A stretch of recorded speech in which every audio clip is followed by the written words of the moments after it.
Thank you for joining World to Come Ministries as we look at Bible studies, Bible readings, and worshiping God together as we look forward to the world to come. Thank you for joining us on our fourth and final part of our Bible study, a prayer of faith.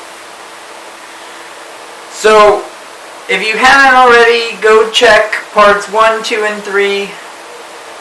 They are very good. But this is going to be our final part of our series. So, if you were following along with us, you remember in part 1, we looked at the peril Peter faced. The peril and the intensity of the storm. The peril and the isolation of the ship. Then we looked at part 2 where we took Peter's faith. We looked at the progress that Peter made.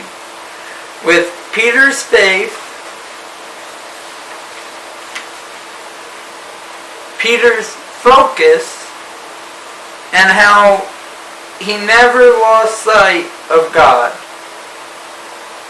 He always had a focus and a faith of Jesus.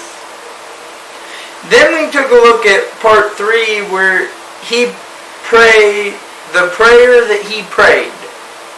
He prayed a prayer in 3 simple words. Lord, save me. It didn't take a lot of words or a lot of even thought, or he just said, Lord, save me. Well, now we're going to we're going to look at 4, the power Peter received. And we're going to take a look at that in our last 2 verses of our text today in Matthew chapter 14 verses 31 and 32.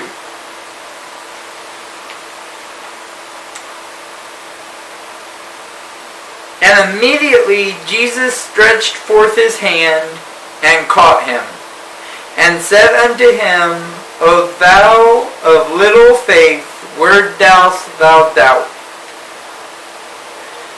And when they were come into the ship, the wind ceased. So let's take a look at the power that Peter received. Okay?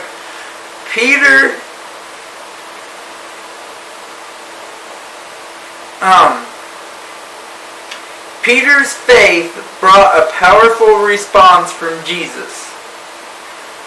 So we discovered that it was an immediate touch. That's our first point. An immediate touch. As Peter cried out in faith, Jesus immediately responded to his need. The Lord was moved by the cry of Peter.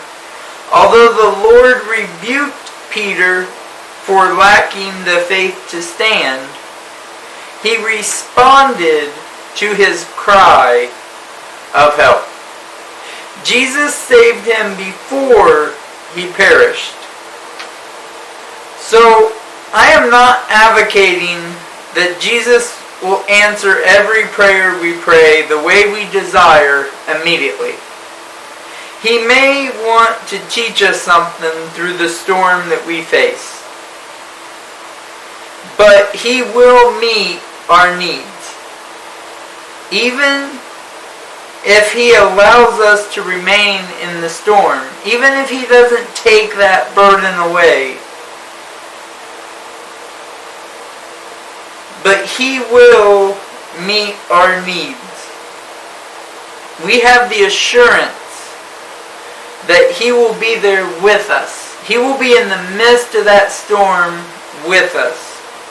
It may not be pleasant, but being in the presence of Jesus while in the midst of the storm is always better than enjoying the sunshine without Him. He will never leave nor forsake us.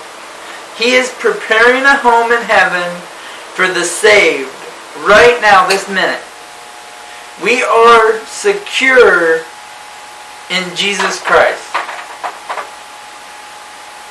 So when one considers salvation, the touch of the Lord is always immediate and lasting. When one cries out to the Lord by faith, believing in Him for salvation, the result is immediate. He doesn't send us through a series of steps or tasks in order to obtain salvation. Faith in the finished work of Calvary is enough. We have to have faith in Jesus Christ. We have to have faith in Calvary. The second thing that we also see is illuminating touch. And when they came into the ship, the wind ceased. That's all it took. Jesus brought them in, the wind was gone. It was illuminating. The average Bible student is aware of the life of Peter and the failures that came along the way. But I can assure you that he never forgot this moment.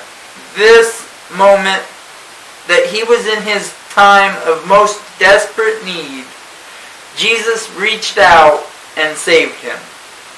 It must have made a lasting impact on his life. Anytime we encounter the power of the Lord, our lives are never the same.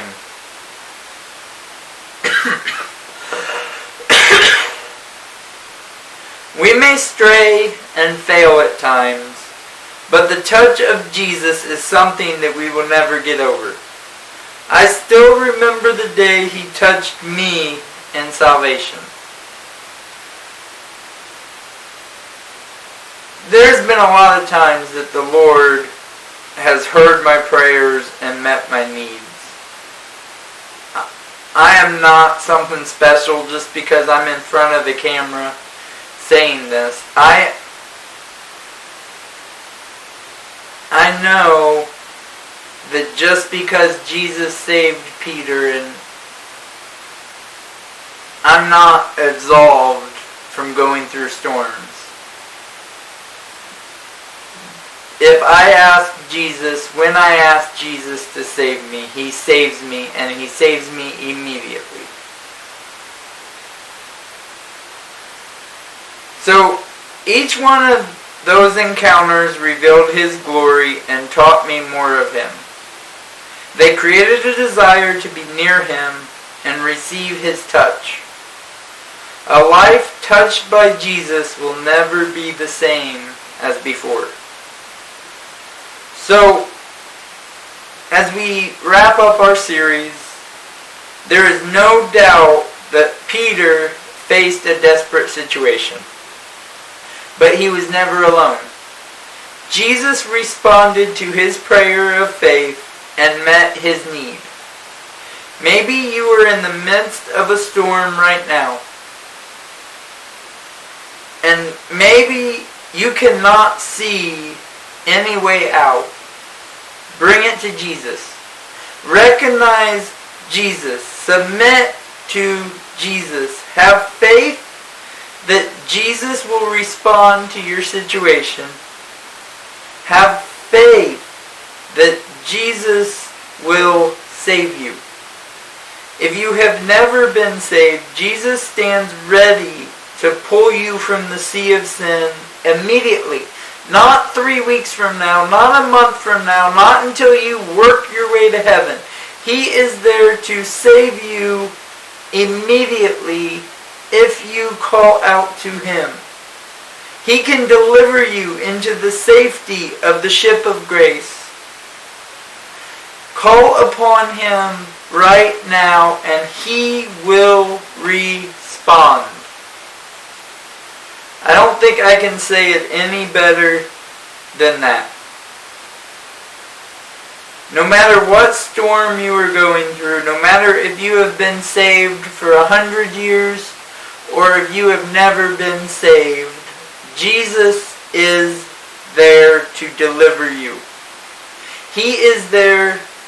All He wants is you to call upon Him and have that faith of a mustard seed.